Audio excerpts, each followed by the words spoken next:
I'm Donna Cassidy. We want to welcome you back to another episode, another selection of Ask the First Selectman, where we answer your questions that you submit. And you can submit those questions on the website at www.trumbleps.tv. Look for the Contact Us section and submit your questions. We'll be happy to have the First Selectman answer them.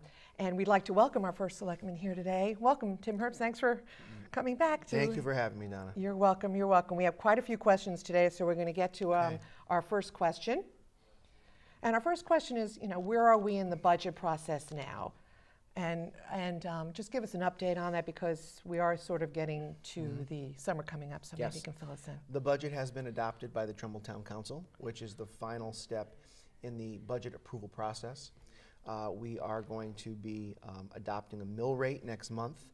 The mill rate is set by the Board of Finance, and the mill rate that we set is determined upon, obviously, where the budget ended and where the Board of Finance determines the mill rate needs to be to fund what's in the budget and to meet the services that we expect to deliver and will deliver to our residents.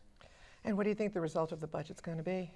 Well, I think we were cautious in how we approached this budget in anticipating state revenues like ECS and state aid. We'll get to that later, because we have a question about that. This budget, I believe, will reduce the mill rate, will reduce taxes, while fully funding the superintendent's requested budget, investing in the educational things we need to, also investing in public safety. Including 3 school resource officers.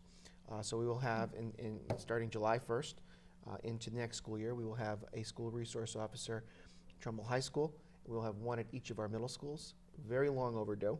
The budget also makes investments in road paving and infrastructure, maintains a robust senior tax relief plan, fully funds our pensions, pays down our debt, while delivering a mill rate reduction and a tax reduction. So I'm very excited about it. It was a good budget. It was always a tough process, because as it's often been said, it's not where you start, it's where you finish. That's true. And we finished in a very good place. And those notices about taxes go out around June, July. I know they send a notice out they mail it to the homeowners. We send a notice usually before July 1st, and that will include a transmittal letter from me to the residents of Trumbull, basically talking about the budget, what we accomplished in the fiscal year 16-17 budget, and what residents can expect for the coming fiscal year.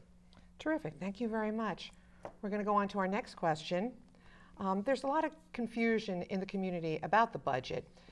There's talk that there's $1 million deficit in the Board of Education budget. If not, how is this gap closed? And if so, what happens next? I heard that rumor too. The good news is the sky is not falling. As I said to the town council last week when they adopted their budget, there's this misnomer that there's this deficit in the next fiscal year, when in actuality, as we sit here today, in the current fiscal year, the Board of Education has a deficit in their healthcare account. They're currently on a self-insured plan like we are. They currently have Anthem like we currently do. And there's about a $1.4 million hole in the existing budget in healthcare, because we had a lot of claims experience this year. So one of the reasons why we advocated going to the state healthcare plan and saving a collective $3 million was because that savings not only helped us reduce taxes this year, but it also helped us eliminate a deficit in the existing fiscal year, because the savings we'll realize for the coming fiscal year offsets what was a perceived deficit for the current year. So this budget is balanced, it's sound. I should also point out that our finance director, Maria Pires, did an outstanding job of being overly conservative in her assumptions for ECS reimbursement and state aid. So a lot of residents that I talked to, both in and outside of Trumbull, a lot of towns in Fairfield County specifically, took a real bad hit with the governor's recommended reductions to education cost sharing reimbursement.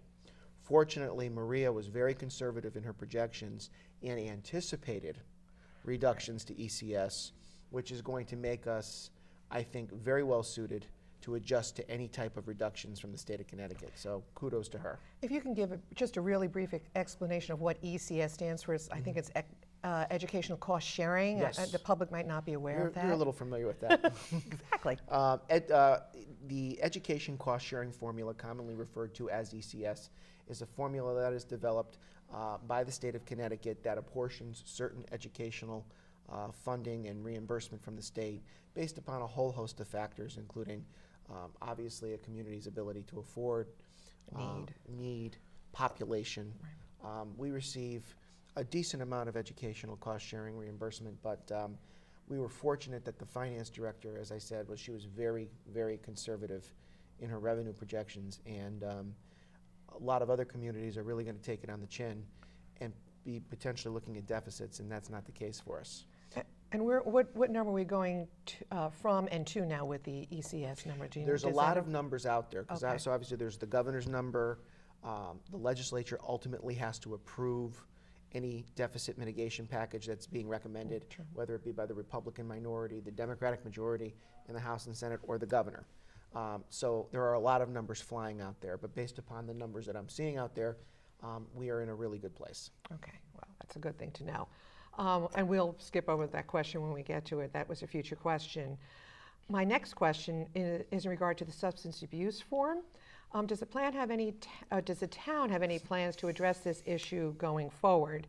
I know we're not the only community that is dealing with substance abuse issues. And what role do you think municipalities have in addressing the drug crisis that exists? Mm-hmm.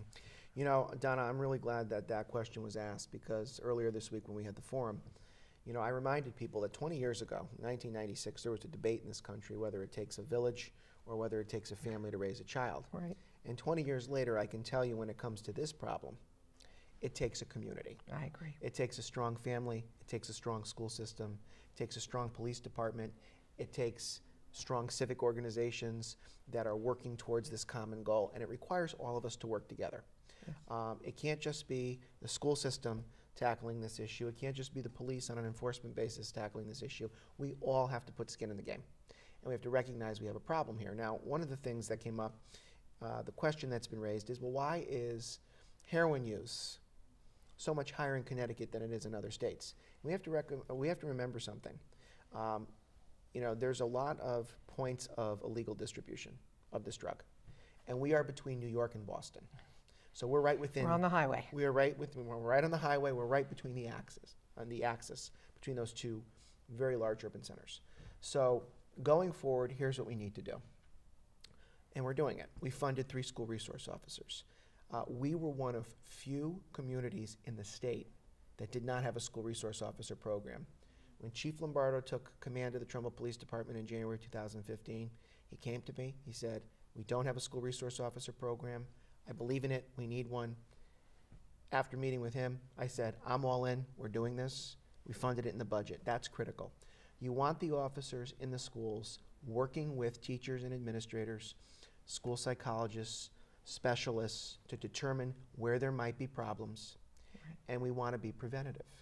So we don't want this to become a police state, but we want police officers developing good relationships with kids, right. In our high school and middle schools, because that relationship building leads to tips. Right. And those people tips, have a comfort level going exactly, into those tips help us identify drug users, drug dealers, and then we can take proactive measures to eliminate that population from our schools.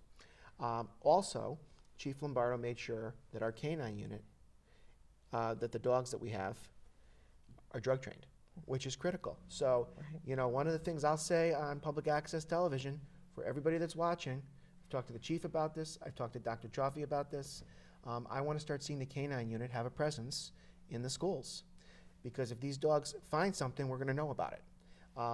We have to be preventative like that. We also have to fund appropriately mental health and wellness. Yes. In the budget that I proposed that's been adopted, we have increased funding for the Mary Sherlock Counseling Center. I believe it's important. I believe it's important to be preventative, prevention before intervention. But most importantly, we need strong families. Right, so if families see something, they should say something. And they should know that we're here to help them. Right. But it doesn't take a village, it doesn't take a family, it takes a community. Yeah. And we all have to have buy-in. Exactly. And you know, a good question for the future, if we can have show on education is the resource officers, what they do and how they are contacted and how families can contact. So that'd be something good for the future. We're going to move on to our next question, which is kind of fun, especially if you have kids. When will the Indian Ledge Playground be available for public use? Good question, and a very simple answer. The capital budget has been approved. It includes the playground. Stuart McCarthy, our Director of Parks and Recreation, is on the case, and we are trying to fast track this. So stay tuned. Do you think it'll be ready for the summer? I'd like to see it used this summer, yes. Okay, great. That'll be great. Families will really And like, because that's a nice little It area is, up there. And I'm expecting some calls if it isn't ready this summer, so hopefully they will fast track it. That's a good thing. Our next question is in regard to the library. What is the status of the library director search? Is the library board leading this search? How can we see the job description for this and other town available job positions? Because I think the library is such an important hub in the community that Absolutely. people want to know what's going on, because the library director is the captain of the ship of the library, and they want to know what the status is of that. This search is going to be very important. While the library board is charged with hiring the director, my position is that the Director of Labor Relations and the HR department needs to work with the library board to make sure this process is carried out in a very deliberate and thoughtful manner. The search for a new library director is critical because we have a capital plan that has been developed for implementation at the library. And the library of the 21st century is a lot different than the library of the 20th century. I was going to ask you that. Books are replaced by Kindles. Right.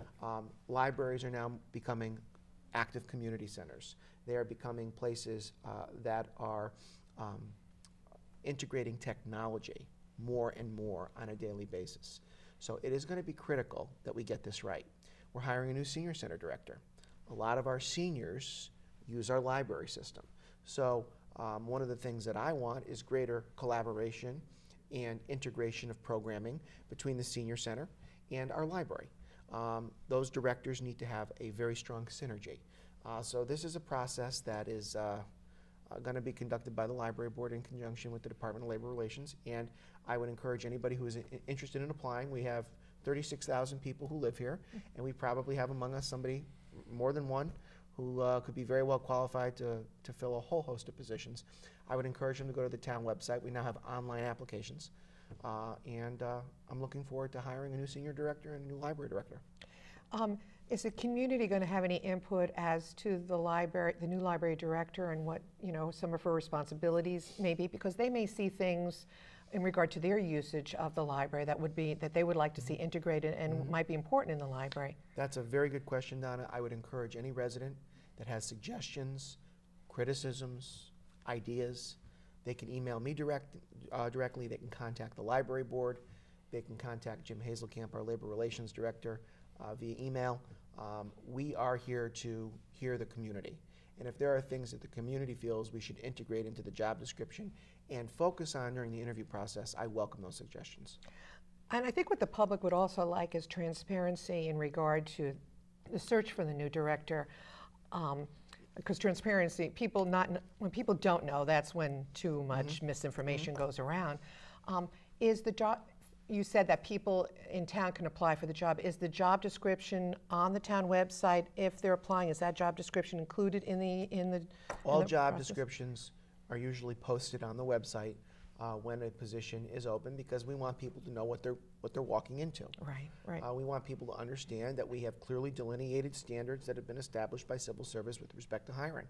I don't know who the new library director is, but I can assure you, whoever that person is that is chosen will be the most qualified candidate that comes as a result of a very thorough, deliberative, and thoughtful search. And that position can evolve too in the job description depending on the person you hire. But we have to move along because we've got quite a few questions, so we're going to move on to our next question, which is the library retained independent consultants to evaluate the facility as groundwork for future plans. Why has this evaluation not been shared with the community, or has it been shared with the community? Well, the evaluation should be discussed at a public meeting of the library board, and that's when it should be shared with the community. The library board should meet in public, and they should discuss the evaluation, and they should have public comment at their meeting to determine if there are as I said, items that the public Right. feels strongly about that might not have been included in the evaluation. So these are things that I plan to discuss with the chairwoman of the library board, Janine Stouter, in addition to the search. I expect to meet with her probably next week. And these are all things that I want public discourse on and discussion. Like other boards and commissions that are in town, I assume the library board is required to post their meeting dates Yes. and their agendas Yes. so that they know, so that public knows when this item may be on their agenda. Correct. So that should be on the Trumbull website, which Correct. is trumbull-ct.gov. You got it. Correct. I remembered that. All right, we're going to move on to our next question. It has been reported that the Trumbull High School class of 2016 has gotten into some excellent colleges. They should be very proud of themselves, with students being admitted to 6 Ivy League schools. That is amazing. What actions have been undertaken by Dr. Cialfi and past Board of Eds? Because, as you said, it takes a community to make things happen. It takes years of building up a program to do this. What do you attribute that success to? A lot of things, and let me just say that about 5 months ago, I met with some parents who expressed the fact that they felt our test scores were not where they should be, that our acceptance rates to colleges were not where they should be, and as Sergeant Joe Friday once said, "Just the facts, ma'am." And when you look at the facts, here's what I can tell you: the SAT average for 2010 to 2015, when you compare it to 2005 to 2010, is 30 points higher. And we are showing increases in every category of the SAT. We are also seeing that 93% of our students are scoring at levels on AP course exams that are deemed to be, by the college boards, as a successful indicator of how they will perform on a college basis. So what are the things that have been done by Dr. Cialfi, by the boards, by this Board of Education, by the previous Board of Education, that are working? Well, we brought back SAT preparation to the high school, which should have never been taken off the table. Right, right. We are increasing AP course offerings at the high school. This superintendent and this high school principal have established a quota or mandate of how many students they want taking AP courses. Okay. They have also instituted a career readiness counselor at the high school, which I think is critical when you're applying to colleges. And the best indicator of how it's critical is not listening to the teachers or the parents, listening to the kids. And last week I talked to a lot of seniors who told me that they really found value in having that career readiness component now being offered. So, our kids are getting into excellent schools, excellent schools. Are We the People team just scored 8th nationally last week. So our kids are doing very well, but I want to emphasize this point. And this sometimes gets lost in the debate about educational priorities. We have some very smart kids, and we have kids that require special education. And we have an obligation to make sure our very smart kids do well and that we help those that need it. But in between those two populations is an even larger population. Right. There are a lot of people in the middle. Absolutely. And we need to be focused as a community in not only raising the bar for our very smart kids and helping those raise the bar who need that help the most, we need to raise the bar for everybody. Right. And we need to remember that there are a lot of kids in the middle that we need to focus on, and we need to help improve and not just shuffle along. So I think that when you look at this superintendent's philosophy, this high school principal's philosophy, our middle school principals, our elementary principals, I think they share a collective philosophy that a rising tide lifts all sails. Right. And we need to be focused on all 6,761 kids that are in the Trumbull public school system. And you're right about all 3 levels, because a love for education starts at the elementary school level. Absolutely. And you want kids to start to become engaged then. So Absolutely. I'm really happy to hear that about the students at the high school. That is, it's awesome. We're going to move on to our next question. Tell us about the recently appointed Director of Economic and Community Development, Rena Bacalar? Bacalar, yes. Thank you. What community, in quotation, development projects can we see in the near future? And is the new Senior Community Center development under Bacalar's purview? We loaded questions, so I'll start from the beginning and work my way through. We have an outstanding Director of Economic and Community Development in Rena Bacalar, highly qualified, former district director for Congressman Shays, former director of central grants for the city of Bridgeport, where she functioned as their federal liaison, previously worked for the Connecticut Department of Labor in a division for workforce competitiveness, so she understands how to work with job creators and those that are responsible for growing economies.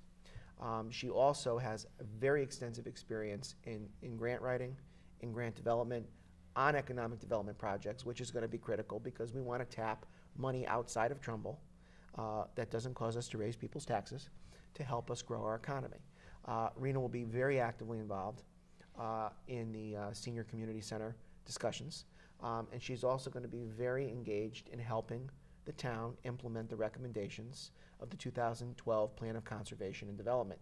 You know, everything we're seeing now in town, Madison Village, Long Hill Green, 111, all the economic development activity you're seeing in all other quadrants of the town is a direct result of the recommendations that were made in that plan. It's a blueprint. So we've got our blueprint. Now it's time to execute the plan and Step by implement step. it step by step, and she's going to help us do that. She's very hands-on. She's very community-oriented. She's very responsive. So if anybody has any ideas or suggestions on an economic and a community development front, feel free to email her. Her email address is rbacalar@trumbull-ct.gov. Good, you know, you make that point, and I have a question. It's a big job, and focusing on the grant writing and the economic part is huge in order to generate revenue, to do all the things you want to do. How does she balance that out with focusing on the community as well? I mean, it's a team effort. Okay. You know, one of the things that we do every week that I feel very strongly about is weekly staff meetings. So a lot of the key personnel that I work with on a daily basis, we meet every week, and we work together. So if we need to chip in and help somebody in a department, we do that. But what you find is a lot of these community development issues transcend just her department. They involve public works, clearly. They involve finance, because we need money to do some things. Right. Sometimes they involve HR. Sometimes they involve our emergency management. So these are things that we all work on together. But I can tell you, she is a workhorse. And I've been very impressed in the short time she's been here, the outstanding job she's done.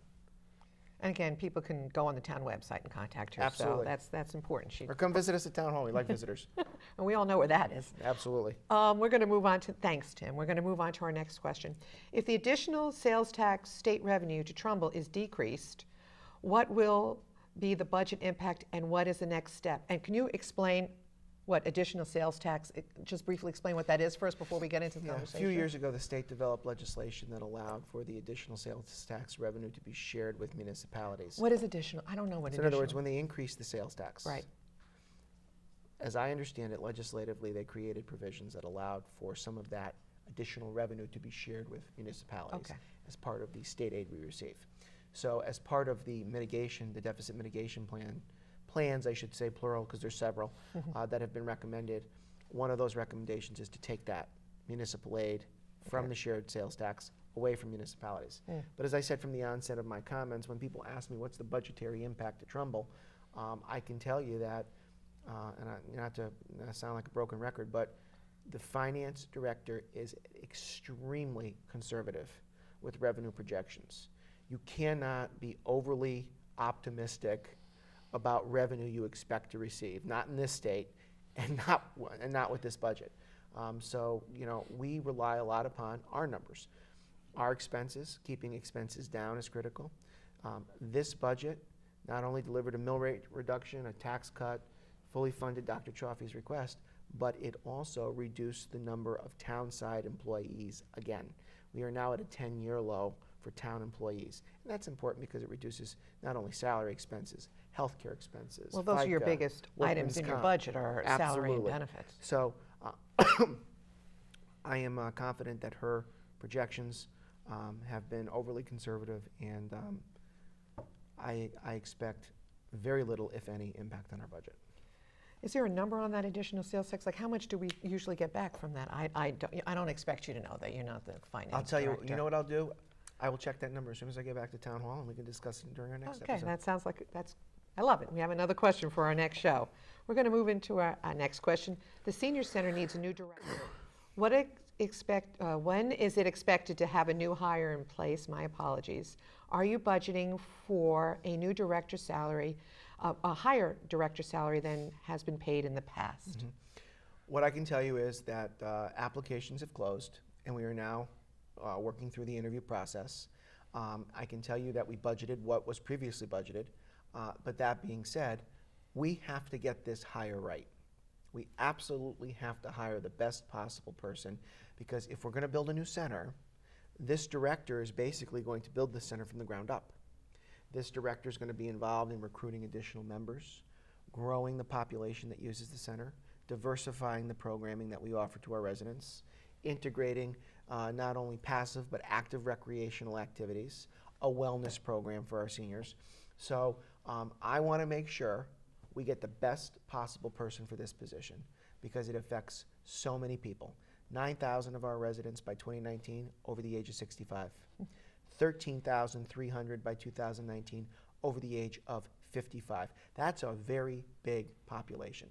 And one of the things that I've mentioned on previous episodes is we currently have more Trumbull seniors using other senior centers in other communities than using our own. I think that's unconscionable. I mean, if we had more Trumbull kids using other public schools in other towns than Other ours, parks, other fields. or other parks, we'd be outraged. And seniors should be no exception. So I want to make sure we get this right. We hire the most qualified, the most capable person to do this job, and I want that person to hit the ground running. Like the library director, is this position posted on the Trumbull website Absolutely. too? What are the requirements for the new senior center director? I Do have you know that? I have seen the job description. I can't quote it off the top of my head, but obviously we want somebody who has a background in, let's say, social work or social services, senior programming. Somebody who's been a senior center director would obviously be a plus, or who's worked in that environment would be a plus. Somebody that's from the human services field. I can tell you that for the screening committee, we have the executive director of the the Southwestern Connecticut Center on Aging, executive director, and an existing senior center director that are going to be involved in the review of these applications and in the assessment of these candidates. Those are people that know far more about these issues than I do, Right. and I know what I don't know. Right, and right. I know that if you want to get it right, you have people that are qualified and capable, not only applying for the position, but vetting the people who apply for the position. You had said that, does a person need a college degree in social services? Because that is so important to seniors in order to be able to navigate those waters appropriately. The requirements obviously have educational requirements, experience requirements. Sometimes, Donna, when a person doesn't have, let's say, an educational requirement, you have an option to have a certain criteria for experience. So if they perhaps don't have a master's, do they have 5 or 7 years of experience in that type of environment? Because working in that type of environment is as much an education as a formal education. We have some good applications from what I understand. I'm very excited about it, and we're going to hire the best person to do that job. One thing we've done well, we've hired very good people that work for our town. Right. And when you hire good people, they deliver services to residents in a way that is affordable to the taxpayer, but improves the services that are delivered. That's been my goal the last 7 years. When you hire good people, you get a good result, you get a good end product. We've hired very good people. I look through that building. I look at John Marsilio, I look at Jim Hazelkamp, Mike Lombardo, Stuart McCarthy, our tax assessor, Mark DeVester. I mean, we've got our town engineers. We've got great people that work for the town. So we're going to hire a great person for this position. Is there a committee you put together to interview candidates? How does the process We work? follow a process, and that's I can't emphasize that enough. You look at some other municipalities and you see how hiring decisions are made, and when politics inject themselves into hiring, at the end of the day, it doesn't end well. It does not end well. When you have people that are in positions that are not qualified, the only people that suffer are the residents and the constituents that depend upon these people to deliver the services that they expect and, quite frankly, deserve. So this is a process that is followed to a T. Our labor relations director, Jim Hazelkamp, is very astute and strict about honoring a process and making sure that process is consistent and yields the best candidate. Because I remember when I was on the Board of Ed, the selection committee was always a mix of both political parties and community members who were really not involved with either political parties, but were familiar with, you know, the educational system. So hopefully it'll be a mix with that. We're going to move on. We're going to move on to our next question. How much will the existing senior center renovations cost to add the probate court? What is the budget line item that identifies that cost? And when are the renovations expected to be complete? If I understand this question, It's a multi-part question. yeah, if I understand this question correctly, they're asking how much is it going to cost moving the probate court to the existing senior center? Yes, Okay. that's what I think so. So that cost is going to be de minimis because fortunately the way that the current senior center is laid out, there's going to be very little cost in configuring the western part of the building for the probate court, and in turn relocating certain aspects of senior services to other parts of the building. We have to remember that we're in a period of transition. So, you know, I know change is not easy, and I get that, but our seniors need to understand we're moving the probate court to this building, but at the same time we are working very hard and diligently to build a new state-of-the-art facility that is 21st century ready for a fast-growing senior population. So I hope to bring in a budget on the new center that is affordable, but look, it's going to cost money, and if I did not think this was necessary, I wouldn't be recommending it. And we also have to remember this. Right now, we have a lot of municipal buildings in a lot of different places in the town, servicing a lot of different needs. And when you construct this senior center, and hopefully it will be a community center as well that is centrally located, and hopefully it will include offices for town services. And when you centralize a lot of these services and make it more user-friendly for your residents, that also frees up a lot of space in other areas of town. Right. And perhaps the town, whether I'm the first selectman down the road or it's somebody else, can look at some of this excess land where we've previously had municipal buildings and say, well, do we really need this? Or perhaps can we sell it and use some of that revenue to offset the expense of constructing this new facility? But I think we're going to have to look at centralizing our services, Right. making them more efficient, more user-friendly, more consumer-friendly, and then looking at surplus properties where we've had previous municipal uses to determine if we should sell those and use that revenue to pay down the debt service associated with the construction of the center, or use it to build up our fund balance. Okay, that's great. Thank you very much. I know one of the issues about this, the senior center and the probate court is parking. Especially, they're concerned there's going to be additional cars that are come into the parking lot in regard to the usage of the probate court. Now, I'm thinking that the probate court only deals with 1 or 2 families at a time, but I'm not that familiar with it, so maybe you can fill us about that. Dee Chioda is on our Senior Citizen Commission, and I have a nickname for her. I call her Mrs. Probate because she was married to our retired he was a probate probate judge, right. John Chioda, who was probate judge for 35 years. So Judge Chioda has the historical perspective of the usage of that court. I mean, Judge Rowe clearly has an understanding, but Judge Chioda really gets it because he's seen the probate court grow and evolve over time. He's also seen with the advent of technology how what once required an in-person visit to the probate court no longer requires an in-person visit to the probate court because a lot of things are now done electronically. I can tell you the judge does not have hearings every day. Right. So if people are under the misnomer that we're going to have hearings every day at the senior center, that is not the case. With respect to parking, a resident who lives across the street who I met with last week gave me an excellent suggestion when he said to me, you know, Tim, if you look at the timing of the programming at the center, it gets very crowded and very busy during a 2 or 3 hour window, but in the afternoon it's like a ghost town.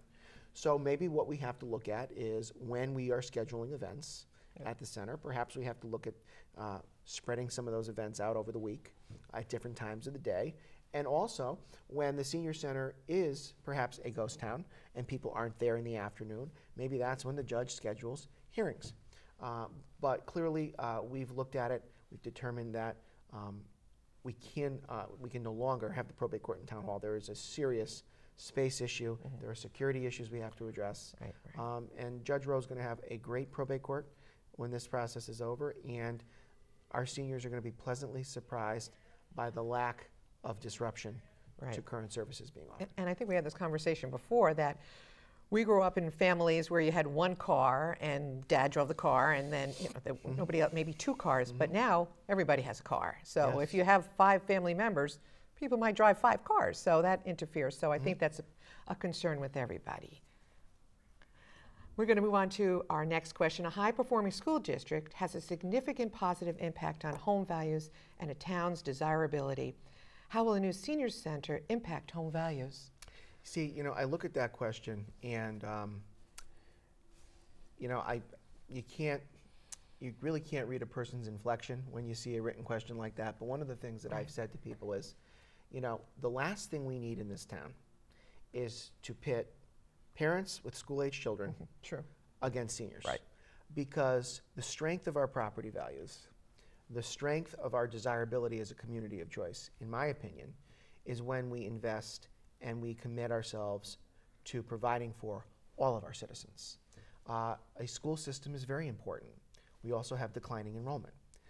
So as you have declining enrollment, and you and I have discussed this in the past, but one of my biggest criticisms with the minimum budget requirement, which is mandated by the state, is somebody needs to explain to me why a law says a budget should continue to go up. It is mandated to either stay the same or go up if enrollment's coming down. That makes no, we don't do that with our police department. We don't do Why that we're in with our trouble in town services. Connecticut. Exactly. So it makes no sense. So we have invested in our school system. We spend $105 million a year, on our school system between our capital investments, making our buildings clean, energy efficient, secure, 21st century ready. We spend obviously on curriculum instruction, professional development, technology. A senior center is going to improve property values because when you have outstanding town facilities, from your schools to your library to your municipal buildings to your community center, President Kennedy once said, a rising tide lifts all sails. So when you have outstanding parks, outstanding schools, outstanding municipal services, outstanding municipal buildings, and outstanding community senior center, that's going to attract people to move to Trumbull. And we not only want people to move here, we want them to stay here. I don't want Trumbull to become education land. Right. I don't want people to move here, educate their kids, and leave. I want them to move here, see that their kids get a great education, and I want them to stay here and retire here. I want people to be invested in Trumbull for the long term. Right. And I think that we all want that. So we have to invest in something that is serving a population that is growing rapidly. Yes. I mean, we have 6,761 students as of the last time I had this conversation with Dr. Chaffee about enrollment. We have 9,000 people that are going to be over the age of 65, 13,300 that are going to be over the age of 55. So we have a lot of constituencies that we have to provide for. But I believe when you provide for all of your people and you provide services that impact everyone, Right. that keeps property values strong. That is interesting that you say, that you want to make sure you provide facilities that are good for the community. So community center, where, there could be classroom space for Absolutely. programs, arts and crafts for kids, arts and crafts for seniors, Even meeting space for civic organizations. For both families and for Absolutely. seniors. So I mean, right now, we have a space issue in Trumbull where we don't have enough meeting space Right. for civic organizations. Right. The community room at the library can only handle so much. So if our bicentennial team wants to do some training off-site, get out of the high school, I want them to be able to use a room at our community center. Right. If the Women's Garden Club needs to have a meeting to discuss membership or recruitment, and the library community room is booked, I want them to have another option. So this is a facility that serves the community. Look, our schools serve the entire community. Obviously, we educate our kids during the day, but at night, we open them up for continuing ed, Yes. for civic organizations to meet. So our public schools are for the benefit of our entire community. Those facilities are used by our entire community. We have people that walk our track for exercise, that walk around the high school during the summer. So play tennis here. So this is as much a community facility as our schools, Yes, and we have to make the commitment to invest in it. You are right. I mean, our town facilities are used almost 24 hours a day, constantly, and there is a space issue. We are finishing up. We're done with our questions. So thank you so much, Tim. We're going to my just pleasure. let people know that you can ask our questions. You can send TCTV questions. You can email the TCTV questions through www.trumbleps.tv. You can also email them to trumbletv@trumbleps.org, or you can send questions by U.S. mail to the Trumbull Community Television Center with the address. That'll be posted on the television, on the network there. So we just really want to make sure that you can watch us on Charter on Channel 194 and Frontier on Channel 99. You can also watch us on your computer, just in case you're sitting around with your laptop on your lap. Watch now the section of TCTV website at www.trumbleps.tv. So hopefully you got all that. It'll be up on the channel. And Tim, you did an amazing job. Those were some pretty interesting questions and diverse questions, and I know that you'll be back again next month for some more Ask the First Selectman. So thank you very much. Thanks Thank you, Donna. for watching, everybody. We really appreciate that you send us questions. Please send us questions. We want to hear from you.